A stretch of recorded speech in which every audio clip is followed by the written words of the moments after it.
जामिनावर सुटलेला एक आरोपी अवघ्या 45 मिनिटात एक दोन नाही तर तब्बल 6 लोकांचे खून करतो। निर्घृण पद्धतीने त्यांना मारून स्वतःच्या वडिलांना फोनही करतो, गुन्ह्याची कबुली देतो आणि त्यानंतर चक्क फरार होतो, जो अजूनही पोलिसांना सापडत नाही। एखाद्या सस्पेन्स थ्रिलर चित्रपटाला सुद्धा मागे टाकेल असं हे सगळं प्रकरण प्रत्यक्षात घडलंय, ज्यामुळे उभा देश हळहळलेला आणि हदरलेला पाहायला मिळतोय। कायदा, सुव्यवस्था आणि पोलिसांवरती अनेक प्रश्नचिन्ह निर्माण होत आहेत। नेमकं हे सगळं प्रकरण कुठे घडलंय, का घडलंय आणि आरोपीनं या सगळ्या हत्या करण्यामागचं कारण काय, हेच जाणून घेऊयात। नमस्कार, मी समृद्धी आणि तुम्ही पाहताय टॉप न्यूज मराठी। तेलंगणा राज्यामधील रंगारेड्डी नावाच्या जिल्ह्यामधील शाबाद नावाच्या एका परिसरामध्ये हे सगळं प्रकरण घडलेलं आहे। आता घडलंय असं की हे सगळं प्रकरण आता जरी घडलेलं असलं तरी त्याची बॅक स्टोरी ही अगदी 2-3 महिने आधीपासूनची आहे। मे महिन्यामध्ये असं घडलेलं होतं की एक शेतकरी आहे या शाबाद नावाचं जे गाव आहे त्याच्यापासून अगदी जवळ 5-7 किलोमीटर वरती राहणारा, ज्याचं नाव आहे बी राजकुमार। हा 35 वर्षीय शेतकरी या ठिकाणी स्वतःची एक पत्नी, त्याचबरोबर 2 मुलांसोबत आणि त्याच्या इतर काही कुटुंबियांसोबत वास्तव्याला होता। मे महिन्यामध्ये एका अल्पवयीन मुलीनं, जी मुलगी शाबादमध्ये वास्तव्याला होती, या मुलीनं त्याच्या विरोधात एक तक्रार दिली। या पोलीस तक्रारीमध्ये असं म्हटलेलं होतं की शाबाद याच्याकडून आपल्याला स्टॉक केलं जातंय, त्याचबरोबर आपला छेडछाड करण्याचा काही प्रयत्न वगैरे केला जातोय।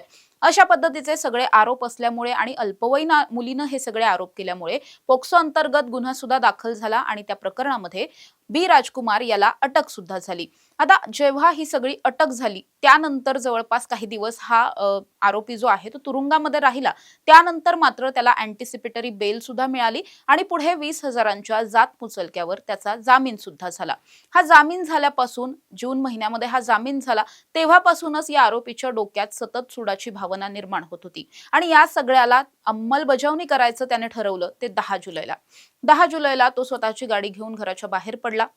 6-7 किलोमीटर मध्ये असलेल्या या शाबाद नावाच्या परिसरामध्ये पोहोचला।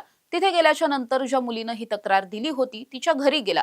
घरी गेल्याच्या नंतर दार वाजवलं, त्यावेळेस तिच्या आईनं दरवाजा उघडला आणि त्याच ठिकाणी तिच्या आईवरती वार करून चाकून भोसकून तिची तिथेच हत्या केली। पुढे घरात गेल्याच्या नंतर झोपलेली वृद्ध आजी त्याला सापडली। या आजीबाईंवरती सुद्धा त्यानं अतिशय निर्घृण पद्धतीने वार केले, गळा चिरला आणि तिथे त्यांची सुद्धा हत्या केली। पुढे घरामध्ये त्याला ही लहान जी मुलगी होती, अल्पवयीन मुलगी, या प्रकरणामधली तक्रारदार मुलगी, ती सुद्धा सापडली। तिला त्याने तिथेच न मारता स्वतःच्या गाडीत जबरदस्तीने बसवलं। त्यानंतर अखिल सागर नावाचा एक तलाव त्या परिसरात आहे, या तलावाच्या जवळ नेलं, तिथे गळा चिरून तिची हत्या केली। तिचा मृतदेह तिथेच सोडून हा आरोपी थेट स्वतःच्या घरी पोहोचला। तिथे गेल्याच्या नंतर स्वतःच्याच पत्नीला आणि दोन्ही लहान मुलांना सुद्धा त्यानं संपवून टाकलं।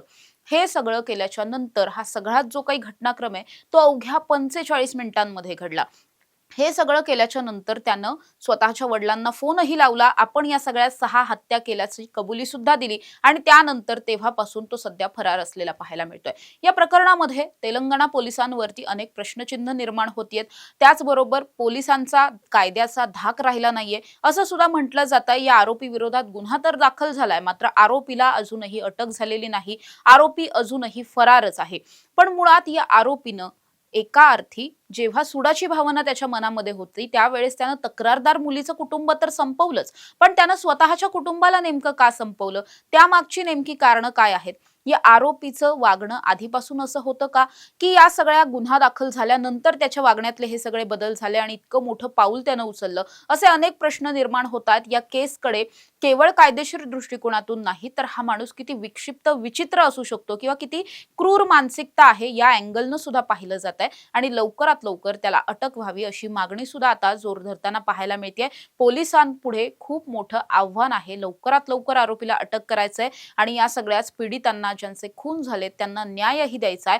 त्यामुळे पोलीस आता या सगळ्या प्रकरणामध्ये तेलंगणाचे कशा पद्धतीने भूमिका पार पाडतात आणि कशा पद्धतीने सगळा तपास करून लवकरात लवकर आरोपीला अटक कशी होते हे सुद्धा पाहणं अतिशय महत्त्वाचं असेल। अशा ताज्या आणि महत्त्वाच्या बातम्यांसाठी तुम्ही पाहत राहा टॉप न्यूज मराठी, आपला महाराष्ट्र, आपली बातमी।